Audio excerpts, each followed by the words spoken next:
Hello student,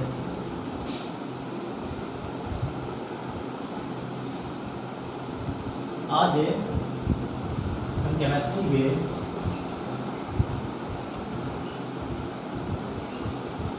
twelfth class के पहले chapter की चर्चा करेंगे। पहला जो चैप्टर है नाम है सॉलिड स्टेट। सॉलिड स्टेट ठोस अवस्था। 11वीं क्लास में द्रव्य की अवस्थाएं पढ़ी है, द्रव्य या पदार्थ या मैटर की अवस्थाएं पढ़ी है। 3 अवस्थाएं होती हैं, ठोस, द्रव और गैस। तो वहाँ पे द्रव और गैस अवस्था को वहाँ पे पढ़ा था 11वीं का। यहाँ जो है वो ठोस अवस्था है। ठोस अवस्था क्या होती है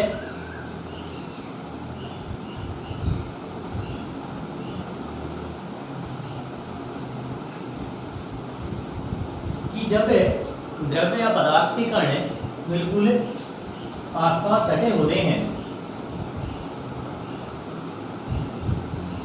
और उनके बीच किसी तरह का कोई गैप नहीं रहता है, बिल्कुल पास पास क्लोज पैक जो संरचना होती है वो ठोस अवस्था के अंदर होती है। जो द्रव और गैस अवस्थाएं होती हैं, द्रव के अंदर क्या होता है कि ये जो कण होते हैं, मैटर के जो कण होते हैं, पदार्थ के कण होते हैं, उनके बीच में गैप रहता है, थोड़े दूर दूर रहते हैं। और गैस में वो बिल्कुल दूर रहते हैं, उनके बीच किसी तरह कोई आकर्षण नहीं रहता। तो यहाँ ठोस अवस्था पड़े तो ठोस के अंदर क्या होंगे कि जो अवयवी कण हैं, जो मैटर या पदार्थ के जो कण हैं वो बिल्कुल पास पास सटे रहते हैं, तो वो ठोस अवस्था होती है। यदि ठोस अवस्था की प्रॉपर्टीज या गुण की बात करें कि क्या क्या ठोस अवस्था के गुण होंगे, तो ठोस अवस्था के गुण क्या होंगे? पहला तो यही कि इनके बीच में जो कण होते हैं, उसके जो कण होते हैं बिल्कुल पास पास सटे रहते हैं, उनके बीच किसी तरह की कोई गैप नहीं होता, क्लोज पैक रहते हैं। एक है उसका आयतन और आकार फिक्स रहता है।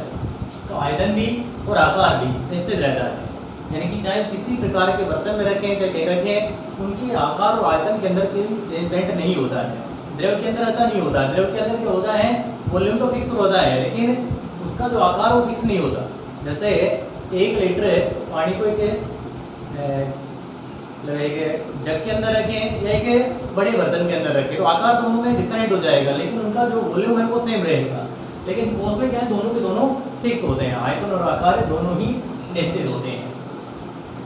कणों के बीच में जो अंतराणिक आकर्षण बल पाए जाते हैं वो अधिक होते हैं। कणों के बीच अधिक आकर्षण पाए जाते हैं, जिसके कारण क्लोज पैक रहते हैं।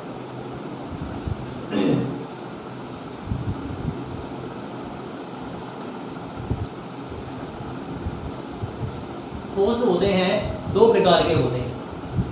एक तो होते हैं क्रिस्टलीय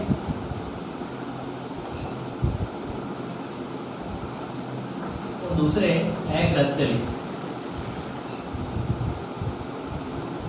2 तरह के ठोस होते हैं, क्रिस्टलीय और अक्रिस्टलीय।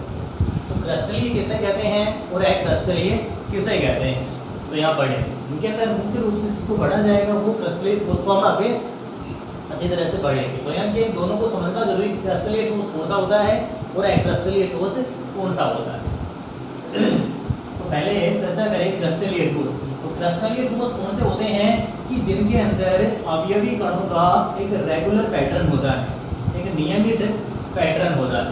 नियमित पैटर्न से कि जैसे मान लीजिए कोई धनायन है, उसके बाद ऋणायन आया, फिर धनायन आया, फिर ऋणायन आया, फिर धनायन, तो एक रेगुलर पैटर्न है।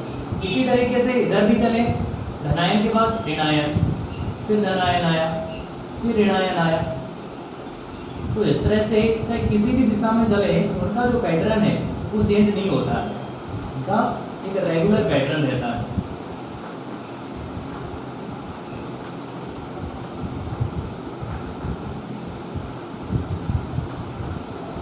तो क्रिस्टलीय ठोस कौन से होंगे कि वे ठोस जिनकी संरचना के अंदर अवयवी कणों का एक नियमित पैटर्न होता है, और ये जो पैटर्न होता है ये थोड़ी दूर तक नहीं, लंबी दूरी तक होता है, इसलिए इन्हें दीर्घपरासी कहते हैं। ये जो व्यवस्था होती है ये कहलाती है दीर्घपरासी। दीर्घ मतलब दूर तक, लंबी दूरी तक इनका जो पैटर्न होता है वो नियमित ही रहता है। ठीक है, इन्हें विषमदेशी कहते हैं। विषमदेशी विषम मतलब डिफरेंट, देशी मतलब दिशा के अंदर, यानी कि इनकी जो भिन्न भिन्न दिशा होती है उनके अंदर इनके भौतिक गुणधर्म चेंज हो जाते हैं। जैसे देखें कि इस दिशा की बात करें, कणों का जो पैटर्न है धनायन ऋणायन धनायन ऋणायन इस तरह से, यदि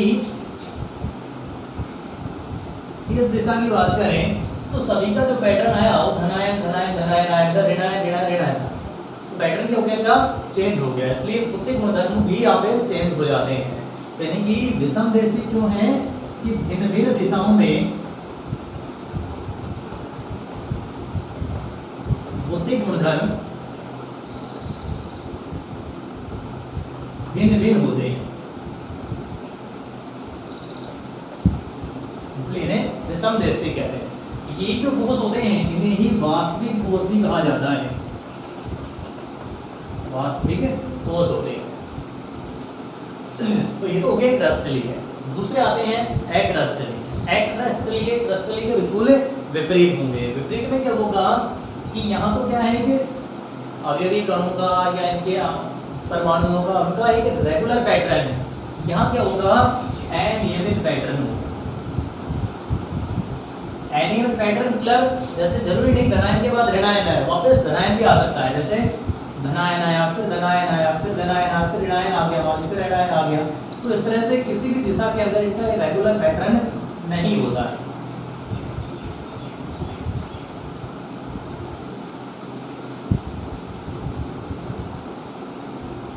तो इसलिए ये अनियमित पैटर्न रहता है इनके अंदर।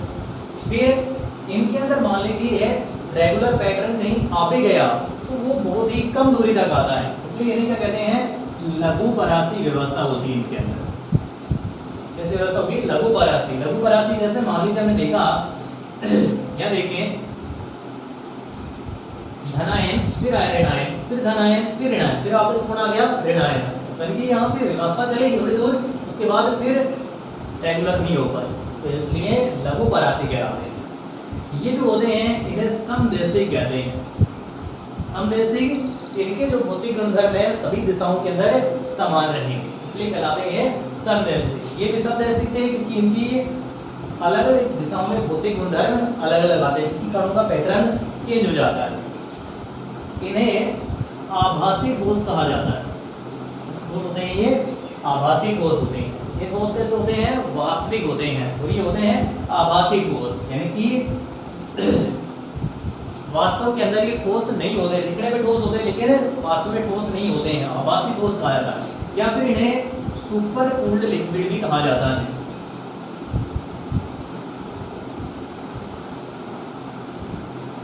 सुपर कूल्ड लिक्विड अति शीतल द्रव,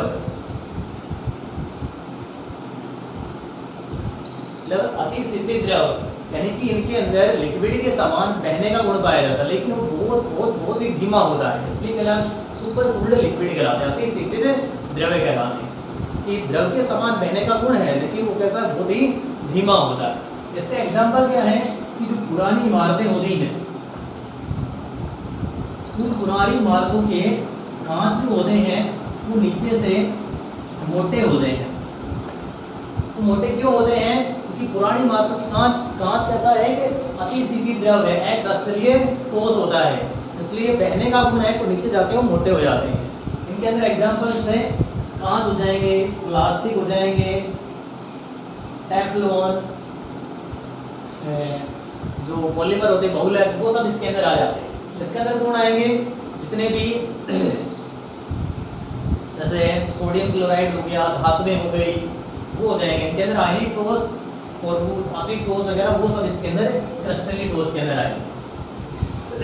अब दोनों के अंदर अंतर भी कर सकते हैं। मान लीजिए अंतर पूछा जाए कि क्रिस्टलीय और अक्रस्टलीय ठोस के अंदर अंतर बताइए, तो क्या अंतर बता देंगे कि क्रिस्टलीय जो ठोस होते हैं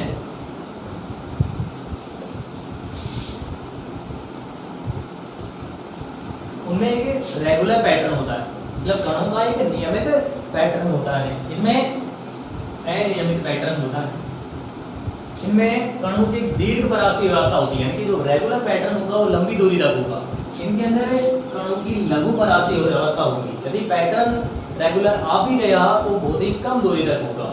इनकी जो प्रकृति होती है वो विषम देशिक होती है, मतलब अलग अलग दिशाओं में भौतिक गुणधर्म अलग अलग आते हैं, क्योंकि इस दिशा के अंदर कणों का पैटर्न इस तरह से धनायन ऋणायन इस तरह से, लेकिन इस दिशा के अंदर क्या है, सभी धनायन एक ही स्थिति में आते हैं, भौतिक गुणधर्म चेंज हो जाते हैं।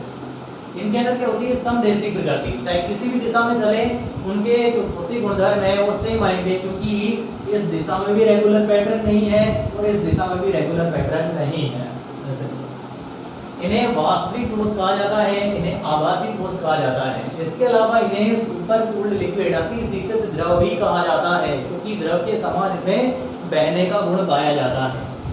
इसका एग्जांपल जैसे पुरानी इमारतों के कांच नीचे से मोटे होते हैं, पूछा जाए क्यों मोटे होते हैं तो क्या बताएंगे कि जो कांच होता है वो अति शीतल द्रव होता है और द्रव के समान उसमें बहने का गुण पाया जाता है। तो ये हो जाएंगे क्रिस्टलीय और अक्रिस्टलीय ठोस। तो अब मुख्य रूप से जिसको पढ़ेंगे वो है क्रिस्टलीय ठोस।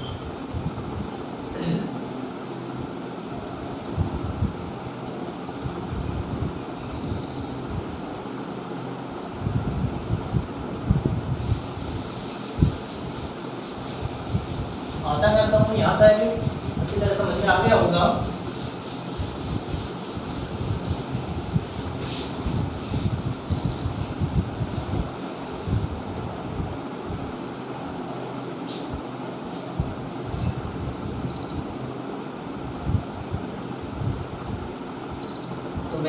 क्रिस्टलीय ठोस तो कौन से होंगे क्रिस्टलीय ठोस, वो चीज समझ ली हमने। तो हमें क्रिस्टलीय ठोस के प्रकार पढ़ने हैं कि क्रिस्टलीय ठोस कितने प्रकार के होते हैं। तो क्रिस्टलीय ठोस मुख्य रूप से 4 प्रकार के होते हैं। एक होते हैं आणविक ठोस, एक होते हैं आयनिक ठोस, एक होते हैं धात्विक ठोस और एक होते हैं सहसंयोजक पोल है।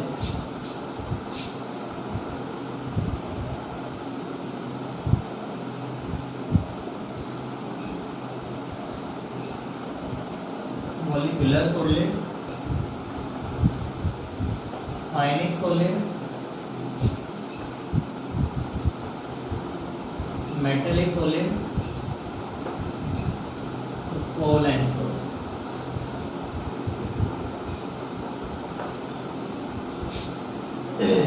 बारी बारी से एक एक को घटेंगे। सबसे पहले आणविक ठोस, नाम में पता है आणविक ठोस अणु, यानी कि जिनके अंदर अवयवी कण पूर्ण हो, अणु क्या कहलाते हैं, आणविक ठोस कहलाते हैं। आयनिक ठोस अवयवी कण पूर्ण होंगे, आयन होंगे, अनायन ऋणायन, वो कहलाते हैं आयनिक ठोस। धात्विक ठोस जिनके अंदर अवयवी कण पूर्ण होंगे, धातु परमाणु होंगे, वो कहलाते हैं। और सहसंयोजक बंध पड़े हैं तो कौन सा होता है सहसंयोजक बंध, कि जब दो समान विद्युत ऋणता वाले, लगभग समान विद्युत ऋणता वाले परमाणु आपस में इलेक्ट्रॉनों का साझा करके बंध बनाते हैं, वो सहसंयोजक बंध बनता है। तो यहाँ सहसंयोजक कोष कौन से होंगे, कि जिनके अंदर अवयवी कण कौन रहेंगे, परमाणु रहेंगे, तो वो सेम परमाणु रहेंगे। यानी कि जैसे एक Cl दूसरा Cl, इलेक्ट्रॉनों का साझा करके बंध बनाया, यानी यदि इनसे आयोडीन ले ले, तो सॉलिड स्टेट के अंदर आयोडीन होता है, साझा करके बंध बनाया तो आयोडीन एक सॉलिड है। किस प्रकार का सॉलिड है, वो सहसंयोजक सॉलिड है। अब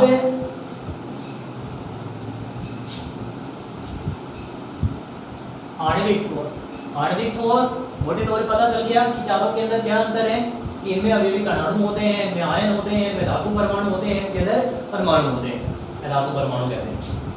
तो आणविक ठोस और क्या कहेंगे, आणविक ठोस कैसे होंगे, कि इनके अंदर अवयवी कण जो होते हैं वो अणु होते हैं, उन अणुओं के बीच में जो आकर्षण बल पाया जाता है वो दुर्बल वैन डर वाल्स बल पाए जाते हैं। इस तरह के बंध होते हैं दुर्बल वैन डर वाल्स बल, यानी कि जैसे मान लीजिए एक Cl का एक अणु है, एक और Cl का अणु, ये दोनों अणुओं के बीच में यदि आकर्षण हो तो कैसा होगा, एक दुर्बल आकर्षण होगा, क्योंकि इनके बीच ना तो इलेक्ट्रॉनों का साझा है ना इलेक्ट्रॉनों का आकर्षण है, तो किसी प्रकार से नहीं होगा। तो यहाँ दुर्बल वैन डर वाल्स बंध पाए जाते हैं। तो इनके अणुओं के बीच के अंदर तो दुर्बल वाटर वाल्स बंद होंगे, अवयवी कण के अंदर अणु होंगे ये होते हैं। अब जो आणविक कोश होते हैं उन आणविक कोशों को 3 पार्ट में डिवाइड किया गया है। 3 कौन से? एक तो होते हैं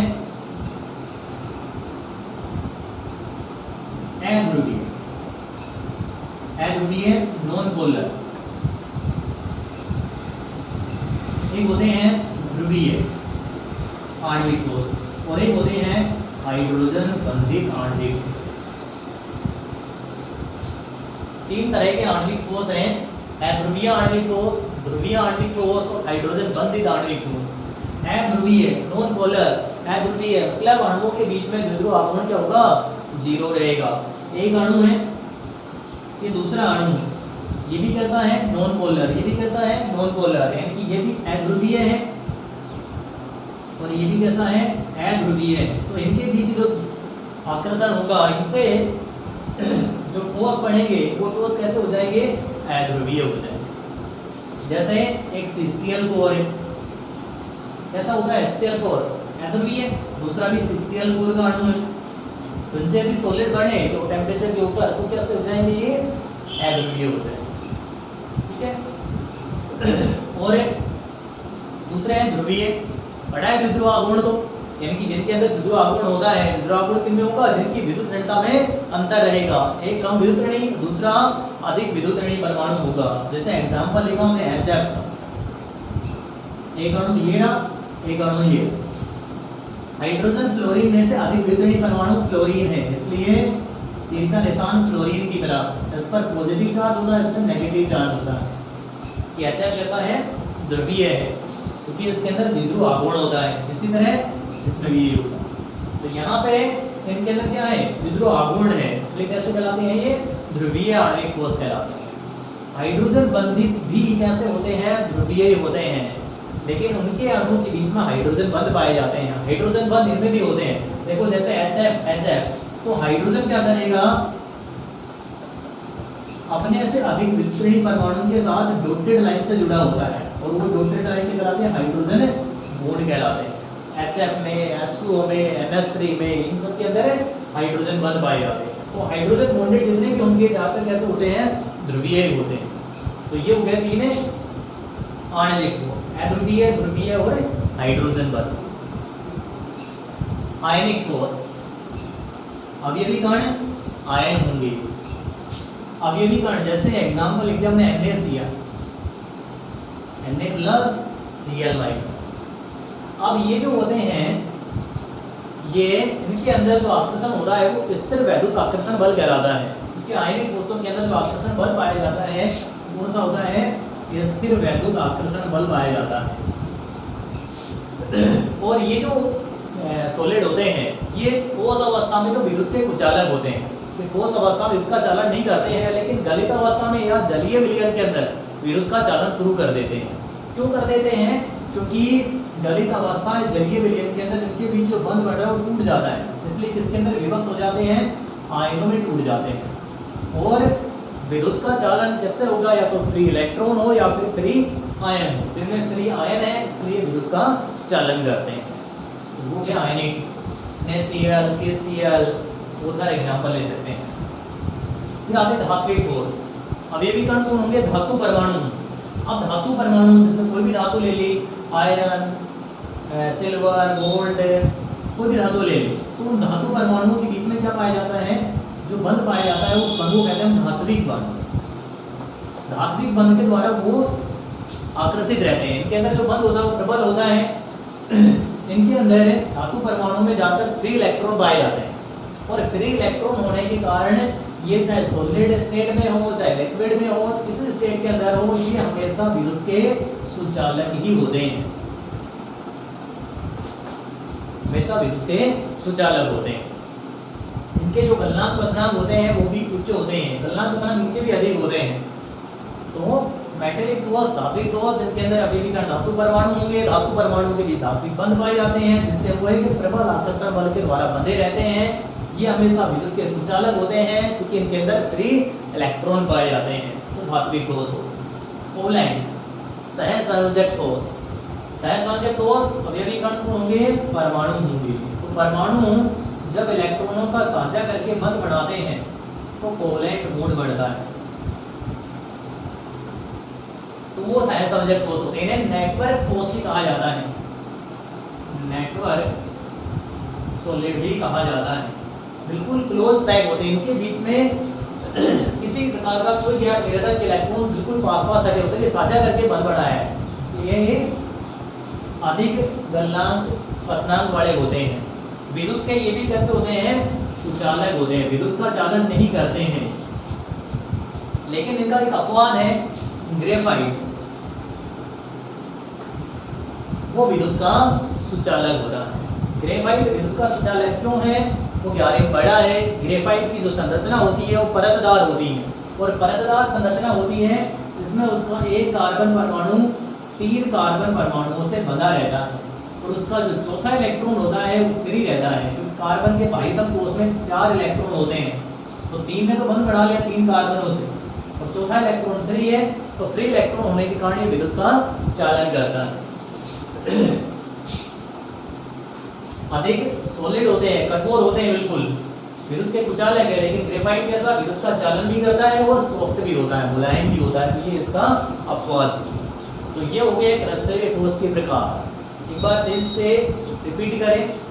आणविक ठोस अवयवी कण अणु होंगे, अणुओं के बीच में दुर्बल वान प्रवाह बंध पाए जाते हैं। ये 3 प्रकार के होते हैं, अध्रुवीय, ध्रुवीय, हाइड्रोजन बंधित। अध्रुवीय जिनके अंदर अणु नॉन पोलर होते हैं, इनकी ध्रुवीय आघूर्ण जिनके अंदर 0 रहता है। ध्रुवीय जिनके अंदर अणुओं के बीच में, इनकी जो अणु होते हैं वो कैसे होते हैं, ध्रुवीय होते हैं, उनके बीच जो आकर्षण होता है उसे द्विध्रुव द्विध्रुव आकर्षण बल भी कहा जाता है, पढ़ा है तुमने। हाइड्रोजन बंधित, हाइड्रोजन बंधित अणुओं के बीच में भी हाइड्रोजन बंध पाए जाते हैं, तो वो हाइड्रोजन बंधित आणविक ठोस कहलाते हैं। आयनिक ठोस अवयवी कण आयन होंगे, आयन स्थिर वैद्युत आकर्षण बल से बंधे रहते हैं। ये विद्युत के ठोस अवस्था में विद्युत के कुचालक, लेकिन गलित अवस्था या जलीय विलय में सुचालक होते हैं। गलनांक पतनांक उच्च होते हैं, जाएंगे। धात्विक ठोस अवयवी कण धातु परमाणु होंगे, धात्विक बंधों के द्वारा बंधे रहते हैं। विद्युत के हमेशा सुचालक होते हैं, चाहे किसी भी स्टेट के अंदर हो, क्योंकि ये इनके अंदर फ्री इलेक्ट्रॉन पाए जाते हैं, इसलिए विद्युत के सुचालक होते हैं। गलनांक पतनांक इनके उच्च रहते हैं। सहसंयोजक ठोस या नेटवर्क ठोस अवयवी कण या धातु परमाणु रहते हैं। इनके गलनांक पतनांक अधिक उच्च होते हैं, अधिक कठोर भंगुर प्रकार के होते हैं, लेकिन इनका एक अपवाद है जो विद्युत का चालन भी करता है और मुलायम भी होता है। तो ये हो गया सब इनके प्रकार। तो आज की क्लास में इतना ही।